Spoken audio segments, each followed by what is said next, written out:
Hey, Lentilmans. Can I say that? Hey, Lentilmans. What is that supposed to be? Ladies and gentlemen. Oh, my God. Okay. Ladies and gentlemen. It's just a shorter way to say it. So if I was introducing us, I'd say, hey, Lentilmans. It's Britt. And it's D. I'm not participating in this. Is it the Lentilmans? No. You didn't like the intro? Not the Lentilman.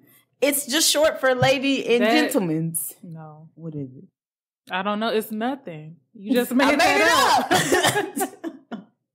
I thought we were strange. I'm saying, hey, Lentilmans. Because when you say that, the first thing I think of is lentils. So. You don't like lentils? I've never had them. What's the complaint? Because that's what people are going to be thinking about when you say lentilman. They're not going to be thinking about ladies and gentlemen. But we just explained it. Britsplanations. Lentilman. A shorter way to say ladies and gentlemen. I still don't like it. I can't keep lentilmans in the episode. You can say it if you want to. You gonna play it back when you sober up and you gonna be like, what was I thinking? Why you put me on blast? I'll do a straight one. But I like lentilmans myself. Okay. Hey guys, it's Britt. Okay. I didn't feel it in my spirit. That's why. Okay. I felt lentilmans in my spirit. Not gonna happen. You can't make lentilmans happen.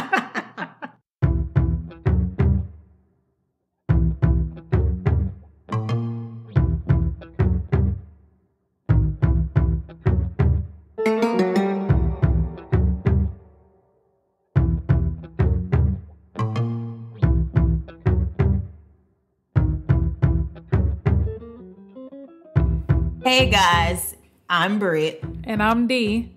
And welcome to another episode of It's a Strange World After All.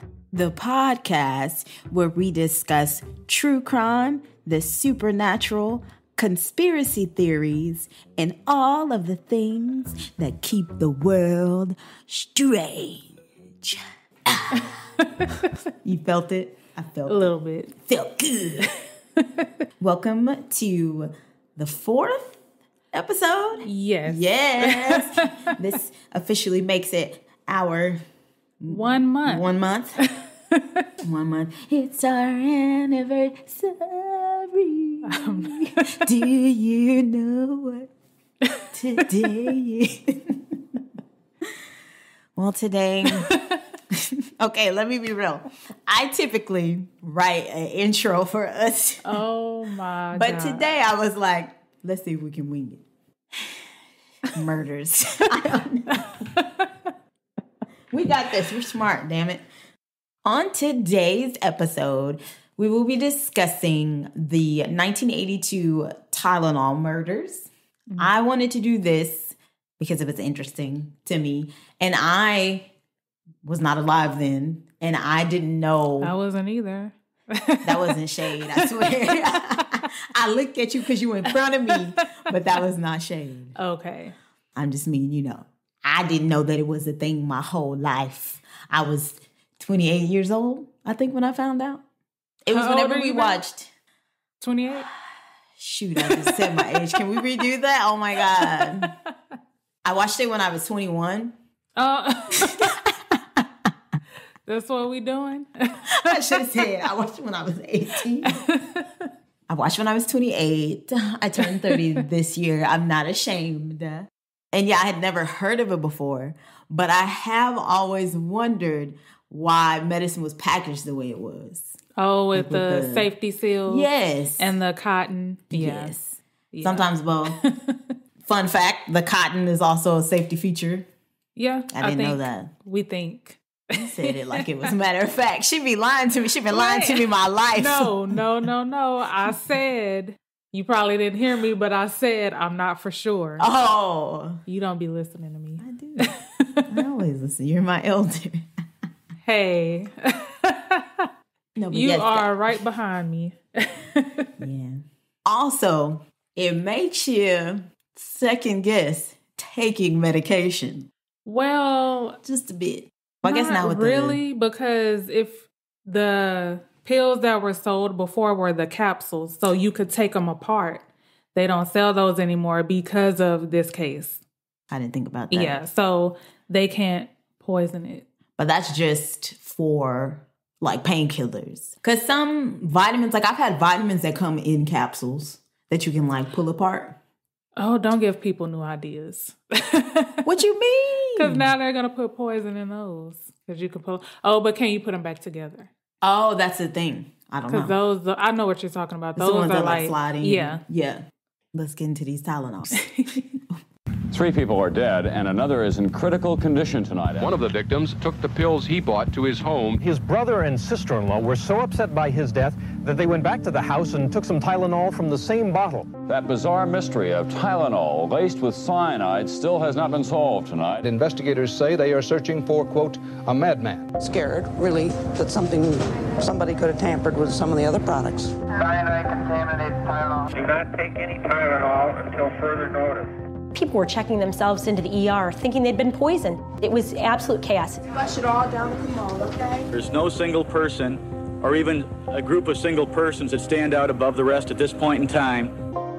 On the morning of September 29th, 1982, 12-year-old Mary Kellerman, a 7th grader at James Adams Junior High, told her parents that she had a sore throat and a runny nose. They allowed her to stay home from school, and they gave her a dose of extra-strength Tylenol capsules. Mary soon grew violently ill and later died in her Elk Grove village home. The same day, a 27-year-old postal worker, Adam Janis from Arlington Heights, Illinois, stayed home from work. He'd experienced pain in his chest, so he took 2 extra-strength Tylenol. He soon collapsed and fell into a coma. By noon, Adam died in the Northwest Community Hospital ER of what was thought to be a massive heart attack. Adam's 25-year-old brother, Stanley Janis, and 19-year-old sister-in-law, Teresa, received the news of his death and rushed to be with their family. They both experienced headaches due to the stress of Adam's death. They took extra-strength Tylenol from the same bottle as Adam. They both fell ill and were rushed to the hospital. Stanley died that night. Teresa fell into a comatose state and passed away 2 days later. In West Suburban Winfield, 27-year-old Mary Rayner complained about feeling dizzy. She'd just given birth to her 4th child 2 days earlier. That's a lot of kids. That is a lot of kids. Oh, yeah, because she was 27. Yeah. Man. I mean, either way, it's still a lot of kids. One is one too many. Exactly. For me. Mary Rayner was rushed back to Central DuPage Hospital, where she had just given birth. She died before health professionals could determine the cause of her illness. 31-year-old Mary McFarland, the mother of 2 from Elmhurst, Illinois, suffered from a headache while she was working in the Illinois Bell Phone Center. She, too, took a dose of extra-strength Tylenol and became so sick that she was rushed from work to Good Samaritan Hospital. At the time, her cause of death was undetermined. 35-year-old Paula Prince from Chicago was identified as the 7th victim. She was a flight attendant returning from a flight when she purchased a bottle of extra-strength Tylenol capsules at a Walgreens near the north side of Chicago. Her family was concerned when Paula didn't show up for work and no one could get in contact with her. Paula's sister and a close friend went to her apartment. They found her lying dead on the bathroom floor with an open Tylenol pill bottle nearby. I was just thinking that was really intense. It just felt really intense to me. Like when you read it, I felt like I was there in the room. It's like something out of a movie. Yeah, it is like something out of a movie. Because she was 35. I'm assuming maybe she didn't have any like prior health concerns. Like it was probably... Yeah, I didn't see anything about that. A complete shock to her sister and her friends. So yeah, I was just taken aback. The Chicago Tribune reports that a reporter for the City News Bureau in Chicago was the one who made the first connection between Tylenol and the recent deaths. He brings it to the attention of the deputy coroner. know. I was sweating. And I'm not going to repeat it. Please don't. And they immediately inform local police. In an article posted by the New York Times, they give credit to 2 firemen for making the connection between the deaths and the Tylenol. Investigators who were working on 2 separate unexplained deaths were advised by the firemen that both of the victims' ambulance reports stated that they had recently taken Tylenol. The Cook County investigator, Nick Pajos, compared the bottle of Tylenol found at Adam Janis's home with the bottle of Tylenol belonging to Mary Kellerman. He discovered both pill bottles had the same control number, MC2880. I feel like that deserves it. Dun, dun, dun. But wait, there's more. We need to get like a soundboard so we have the effects. Have a crowd applause and boos. For when we mess up. Nick speaks with Deputy Medical Examiner Edmund Donahue over the phone, and he asked Nick to smell the bottles of Tylenol. Nick said there was nothing out of the ordinary with their appearance. However, he noticed the pills smelled like almonds. Potassium cyanide is rumored to smell like bitter almonds. Both men knew that there was cyanide in the capsules. What does bitter almond smell like? Does it taste different? Taste different. I don't want to taste the bitter almond. Sorry. Does it smell different from regular almonds? I don't even know what almonds smell like because I don't eat almonds. You don't eat almonds? I hate almonds. You hate almonds? Yes. Oh, you're so almondy. You don't even like chocolate-covered almonds? Don't you hate when people say almonds? Yes. I like dark chocolate-covered. Chocolate. I like dark chocolate-covered almonds. They're delicious. Okay. Well, if anyone knows what bitter almond smells like, please let us know. Cyanide is what's known as a chemical asphyxiant.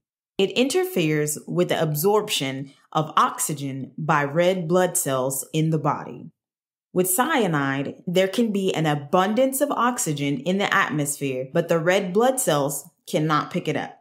The result is asphyxiation.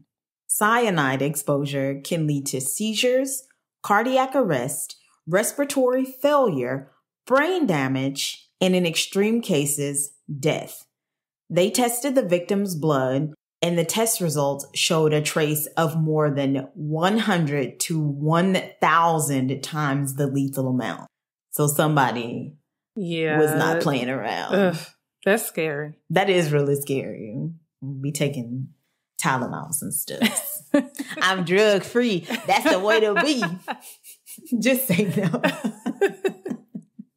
Oh my God, you remember those commercials? What was the one? The girl when she was like melted on the couch. She just sits there. Wait, you don't remember I said for my psychology final, we did that. It was like, really? We were doing like a workout video and it was like, what's wrong with her?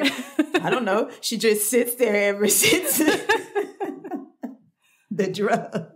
Oh my God. Back then, it was funny to me back then. But now I'm like, I need whatever she on. I'm trying to look. Who is her dealer or whatever? I need whatever she is on. Forget your troubles. Trying to be stuck. Don't do drugs, kids. Don't do drugs and stay in school. You heard it here. Deputy Medical Examiner Edmund Donahue arranges a meeting with an attorney from Johnson & Johnson, the parent company of Tylenol's manufacturer. Not to scare anyone.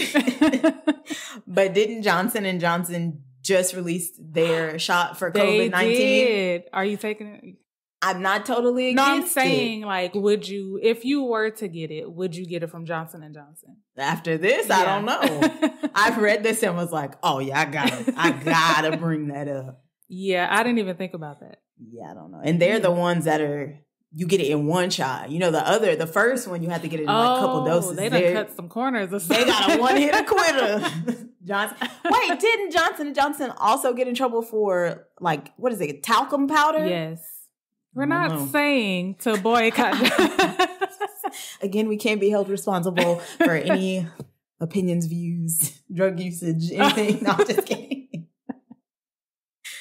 Man. Don't listen to us. Get your shot if you want your shot. Do whatever feels right to you. Okay. But it couldn't be me. A toxicologist explained that they found cyanide in the extra-strength Tylenol capsules. It is rumored that when the CEO of the company found out that they wanted to hold a press conference to warn the public, he responded with,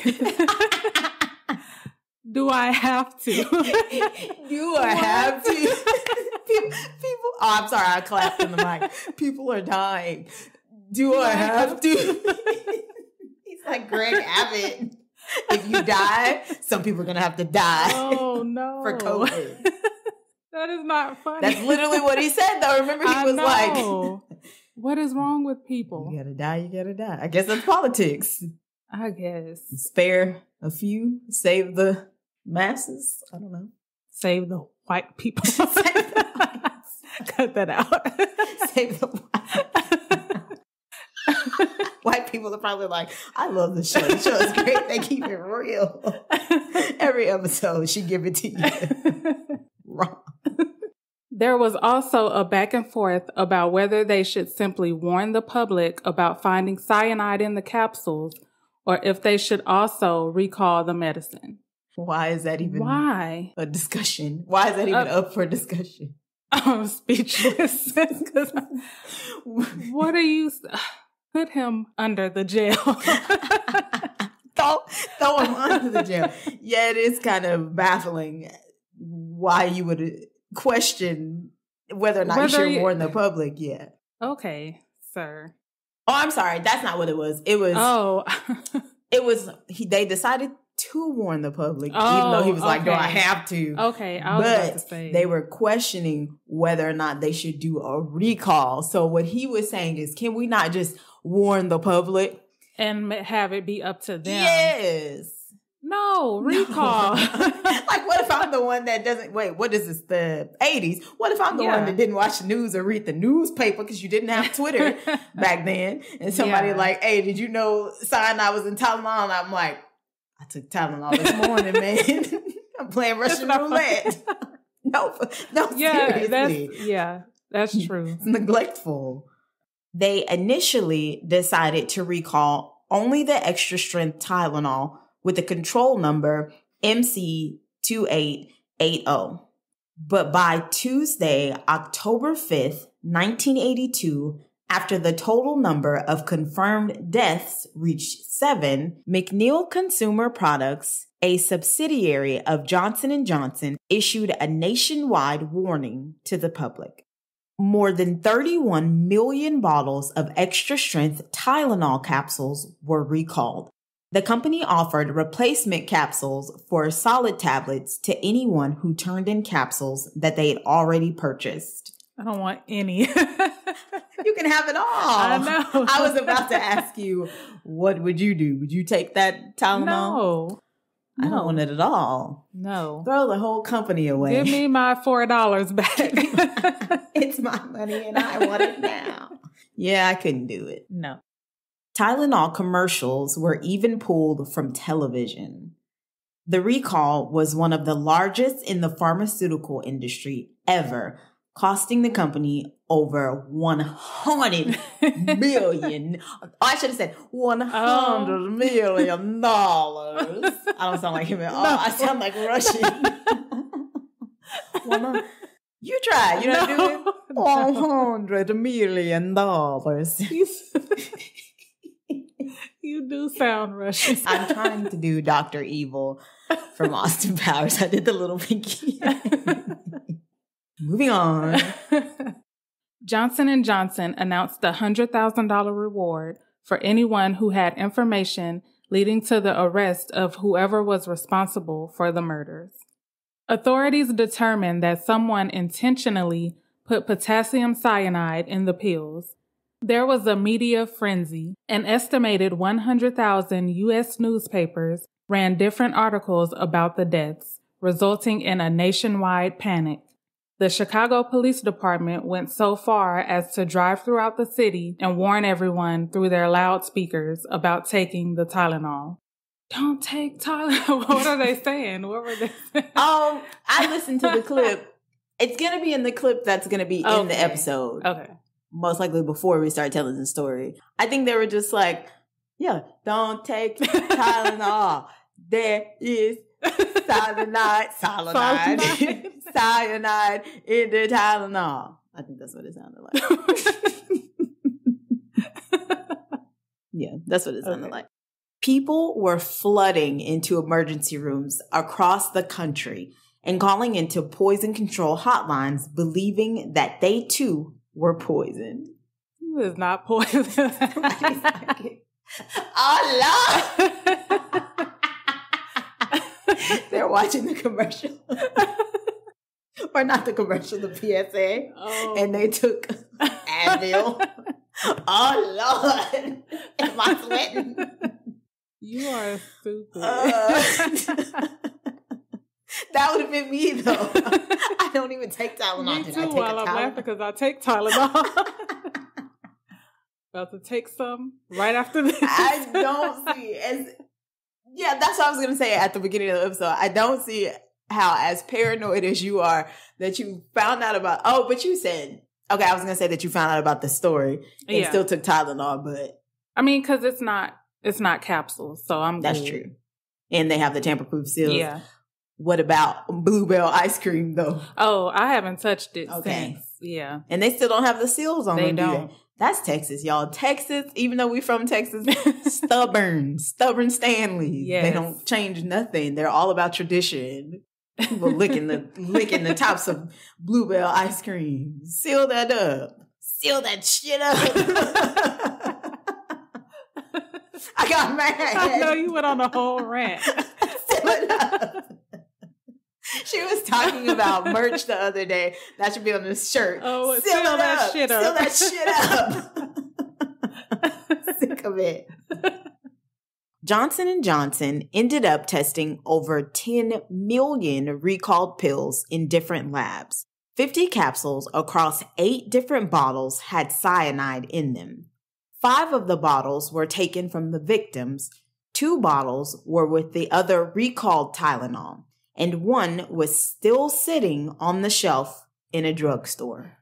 A few others were discovered in the Chicago area, bringing the total number of bottles that were tampered with to 10. Johnson & Johnson established that the cyanide lacing happened after the cases of Tylenol left the factory. Authorities believe that whoever did this visited different stores, took the bottles off the shelves, took them home, and laced them with poison. The investigators' theory was that because the potassium cyanide placed in the capsules was corrosive, it wouldn't have taken long for it to corrode the Tylenol capsules. This is one of those. Who has a time exactly for that? Because are they putting cyanide in just a few pills or are they putting like the whole bottle? I didn't even think about that. Because the family, they took it from the same bottle, but what are the odds? What are the odds, basically? Ooh, I'm in statistics. I can figure out the odds. Percentages. It's percentages. It's probably about if you put 5 pills in the bottle. Oh, my God. About 10%. Okay. It was about a 10% chance. Sounds about right. The Cook County Medical Examiner's chief toxicologist, Michael Schaefer, made a duplicate of the poison formula and filled some of the empty Tylenol capsules with it. He wanted to pinpoint approximately when the killer laced the pills. The theory is that the culprit had to have placed them back in the different stores undetected by September 28th, one day before the first deaths took place. The Illinois State Attorney General, Tyrone Fauner, said he believed there to be over 1,200 leads on the case. What? You just said it so professionally. I just would have said 12 100. There was 1,200 leads. There were no fingerprints or other DNA evidence on any of the bottles. There was also no credible surveillance at any of the drugstores where the lethal pills were purchased to identify any possible suspects. That's so bizarre. That is. Well, if you think about it, half these places, their security cameras don't work. Even today. Yeah. Yeah, that's true. So, not surprised. Nobody, but I am. Well, I wonder how many bottles the person bought at one store. Like, did he go to 10 different stores, or he or she go to like 10 different stores and then buy bottles? But if I'm at a store and I'm buying 10 bottles of Tylenol, you like, look suspicious. What's he buying 10 bottles? Yeah. And I would remember. Yeah, that's true. A man came in yesterday and bought 40 cases of Tylenol. Yeah. Up to no good. I guess. That was smart then. I guess. Investigators looked into any disgruntled or postal employees. They thought that maybe a former employee would want revenge on the company. My dad works at the post office. Shout out. No. Postal. That's what the term That's postal where it came means. from, yeah. Shout out USPS. USPS. Yeah. United States Postal Service. Can you imagine? Wait. Can you imagine somebody got fired for being 5 minutes late? And it's like, I'm finna fucking up everybody. I mean, I'm pretty sure it's happened. Well, yeah. You think it was a disgruntled? Oh, no. Oh, okay. Seems really, whatever. That seems like too much. It does seem like a lot for the caliber. Because if it were me, I would want to hurt. No, never mind. The people that I work with, the company, yeah. Bake them a pie. Yeah. I wouldn't bring innocent people into That's true. So. But if you're a postal. But that person didn't they shoot up the post office? So, yeah. Yep. That's why they call them postal. Yeah. The director of quality control for the company, John L. Sutter, said that cyanide was used at the McNeil's Tylenol plant in Fort Washington, Pennsylvania. They used the deadly substance to test a common pharmaceutical binding agent, povidone. This was to ensure that there was no lead present in the pill. How that work? Well, that's chemicals. I'm not a scientist. Like, why are you using one deadly thing to fix another deadly thing? But that's science. Conspiracy theory. Conspiracy. Y'all out here in these streets taking Tylenol. My body is a temple. I feel attacked because I just said I take Tylenol. I take it back. You take whatever you want to take. It's your body. It's your choice. He advised that the cyanide, although it was in the same building, was in a laboratory separate from where the pills were manufactured. The cyanide was kept only in small amounts and the lab had limited employee access. So it was one of the employees. We solved it. But we didn't solve it because which employee? Wait, how'd you get that from that? If he said it was a smaller amount, would it have been enough to be lethal? No, I'm saying that how the factory is set up, where they manufacture the pills, they manufacture cyanide there too. So it makes sense that an employee would get the cyanide. Yeah. So do you think that's what I'm saying, okay, because he says there's a small amount, only a small amount. Oh. And they're saying that it was a lethal amount. So do you think maybe they were collecting it over time? Yeah, or what's that's what I think. Amount? Okay. I think they were taking small amounts so it wouldn't be missed. Every day. I can't wait till September. What day? September 29th, 1982. Yeah, that's how they did it. You'll rue the day.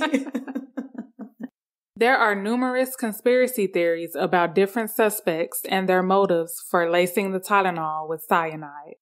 It's about to get real strange. Up in here, up in here. We are corny. I resemble that remark. You resemble? Yeah. I said it on purpose. Oh, I was like, wait a minute. Okay, I didn't get it at first. I get it now. Yeah.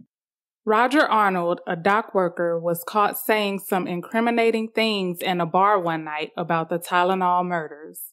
What was you saying, Roger? I wonder what he was saying. I know. Roger Arnold worked for a Jewel supermarket warehouse where one of the victims, Mary Rayner's father, worked. Victim Adam Janus purchased his bottle of Tylenol from a Jewel supermarket. As reported by the New York Times, the store where Mary bought her pills was across the street from where Roger Arnold's wife's psychiatric ward was located. Suspicious. Oh, I thought you were going to say suspicious.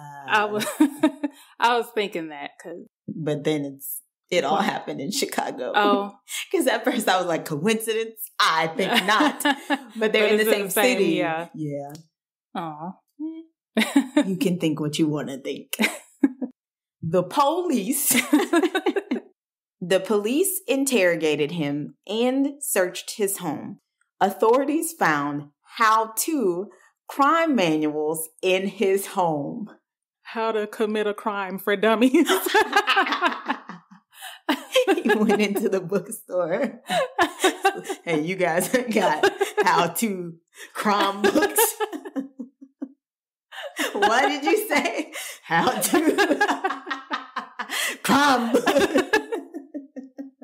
They also found items used in chemistry labs, such as beakers, test tubes, and a bag of mysterious powder. What's his name? He did it. He did it. We solved it. It's our first solved case. Roger Arnold. No. Allegedly. He had a home laboratory. It's either that or he was cooking up meth. He had a meth lab. Which one do you want to be responsible? The meth, because that's less time. Okay, I was like, which one do you want to be responsible for? But definitely murder or meth, always choose meth. Meth over murder. We should put that on the shirt. Meth over murder. Oh my God, down M for meth. When the powder was tested, they found that it was not potassium cyanide, but potassium carbonate. What? Be honest, do you know what potassium? No. Wait. I was like, maybe she'll know. No. Maybe D would know. I'm like, what? Potassium carbonate is an inorganic compound with the form. It's salt. It's white salt.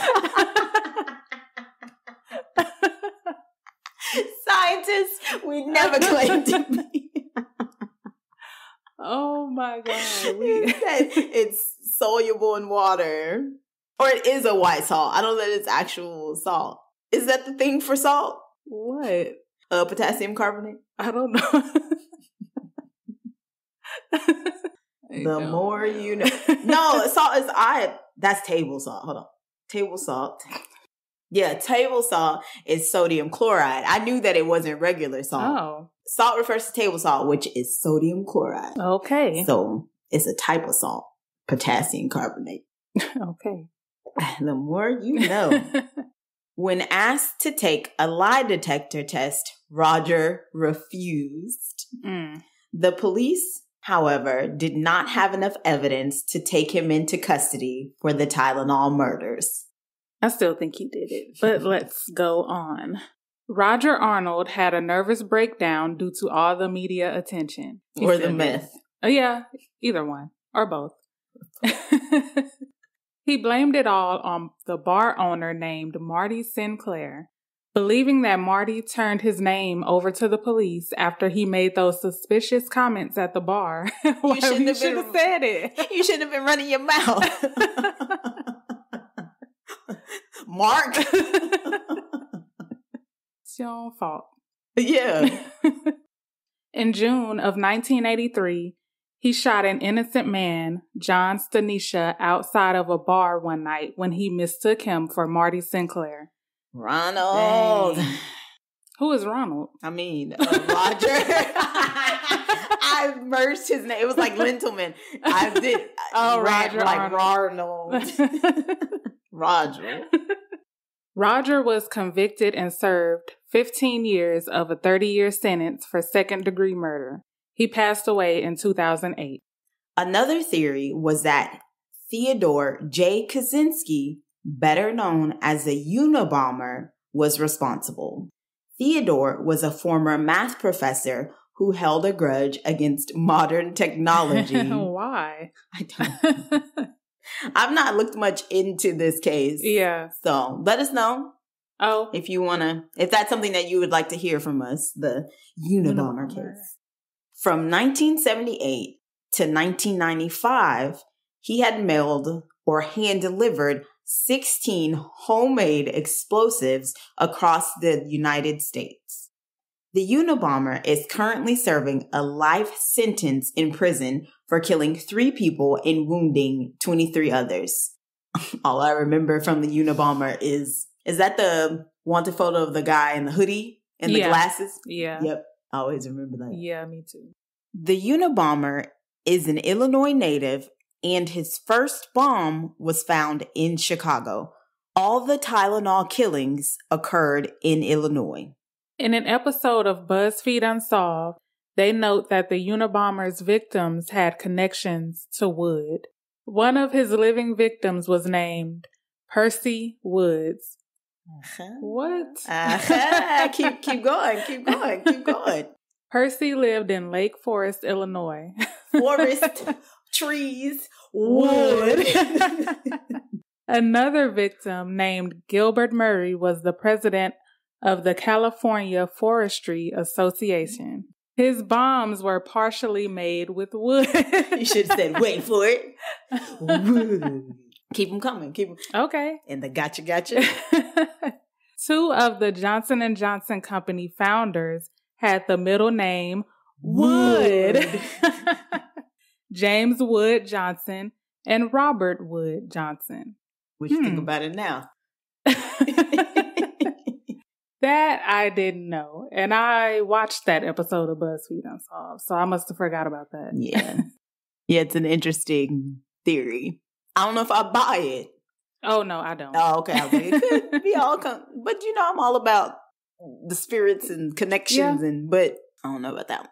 In February 2009, the FBI in Chicago announced that they would begin to use new advancements in forensic technology in a review of all evidence related to the Tylenol killings.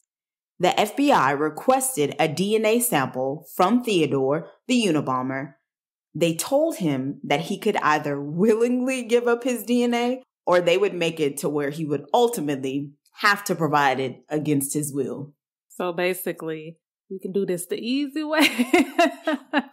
Or we can do this the hard way. The hard way, basically. Theodore, the Unabomber, tries to make a deal with the FBI. He will give his DNA if they promise not to auction off his things. He believed that some of his items that were up for auction would be crucial in proving that he never owned potassium cyanide. The auction was never canceled, and Theodore never willingly gave his DNA. But local authorities could not directly connect him to the murders. But I don't know, it mattered because you were serving a life sentence. Yeah. Anyway, I guess he was like, I don't want to go down for this too. That's not my MO. I'm a Unabomber. I drop bombs. Cyanide. Never touch this stuff. I mean, that makes sense. Their prime suspect was a tax accountant named James Lewis. On October 6, 1982, just 1 week after the first Tylenol deaths, Johnson & Johnson received a ransom note demanding $1 million in exchange for stopping the poisonings. James Lewis's fingerprints were found on the letter. James Lewis was living under different identities for almost a year. He used as many as 20 different aliases, and he described himself as a salesman, a computer specialist, importer, and freelance writer. Same. Chicago PD issued a warrant for James Lewis's arrest. However, they couldn't officially pin the Tylenol murders on him. The Lewises moved to New York City on September 4th, 1982. This occurred 25 days before the first Tylenol death was reported. To lace the pills with cyanide, he had to have done it closer to the date of the victim's consumption. 25 days was too long. So the cyanide would have eaten through. Yeah, it would have corroded the Unless what? He flew. Because the theory was that someone could have easily have flown into like O'Hare Airport, went into the stores, bought them, filled them with poison, dropped them off, and then flew back home. But again, where would they be doing this at? Like if they took the pills, where are they going to put the poison in? Hotel. Like they were staying in town. Okay. They came into town just for that. Okay. But again, who has the time? Yeah, why would you do that? Because I'm too lazy to be D will never a criminal. I'll never commit a crime. Because who has the time to commit crime? Police and federal investigators arrest James Lewis on December 13th after he was spotted at a New York public library annex. He was charged with extortion and sentenced to 20 years in prison. That's what he get. For trying to bribe the FBI. During his time in prison, he randomly explained in great detail how someone could follow through with injecting the Tylenol capsules with lethal amounts of cyanide. It's like, yeah, man, let me talk to you. It would be if I did do this, I might have flown into the port, opened the pill. Simple as that. Boom. Incriminating. You are stupid. He's incriminating himself, though. How stupid is he? But a lot of people do that. Like, when they go to jail, they, lie. Yeah, that was me. Yeah. All right. Somebody gonna snitch on his ass for a Red Lobster dinner. Yeah, he did it.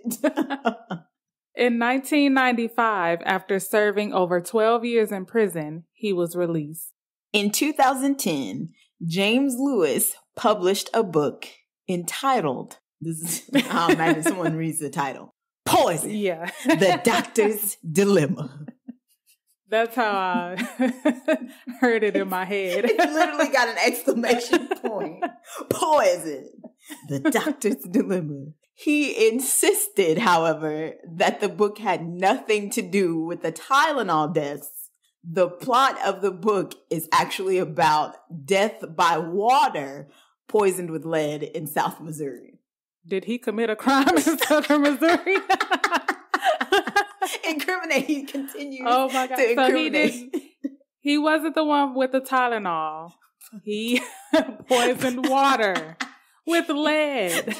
If I was going to do it, I'd have did it like this. Stupid. Wow. After the Tylenol poisonings, several copycats followed involving Tylenol or other types of over-the-counter medicine.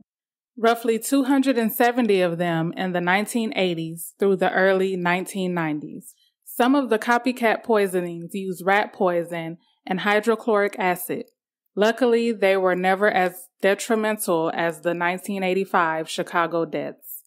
No one was ever charged or convicted of the 1982 Tylenol poisonings.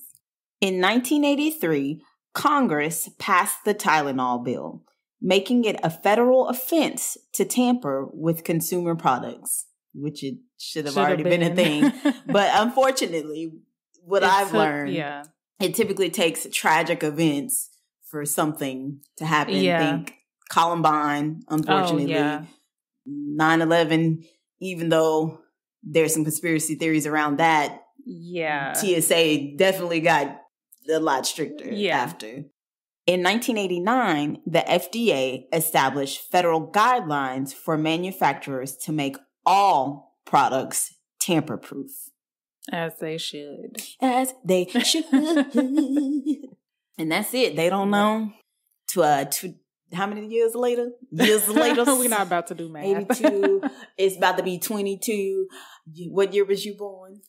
Don't try to. Oh yeah, no, I wasn't trying to set you up. I swear I wasn't trying to set you up. I swear I wasn't trying to. Almost got me too. 39 years ago. So here we are, roughly 39 years. We just got safer pills. Yeah. Who do you think did it for real?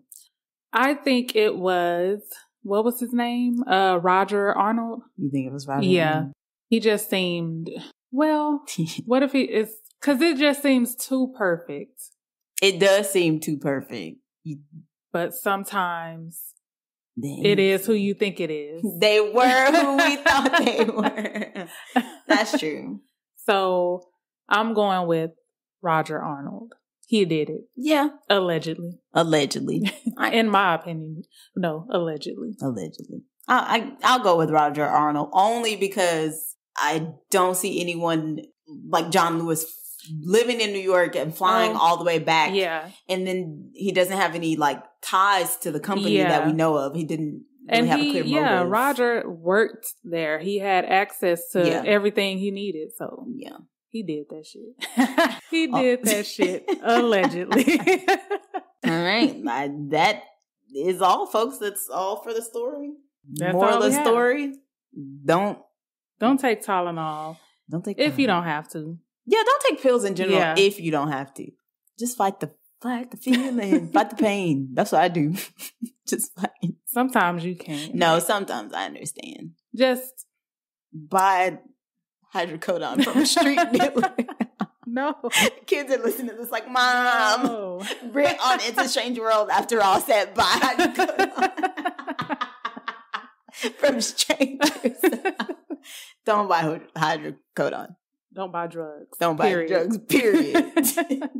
That's how we're going to end it. Thank you for listening. Follow us on Instagram at It's a Strange World Podcast.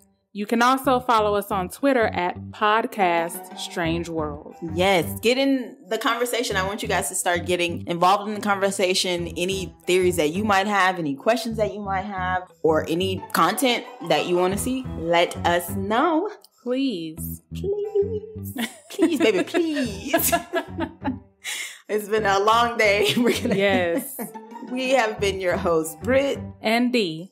Join us next time on It's a Strange World After All. And as always, thank you for keeping it strange with us. Bye. Bye.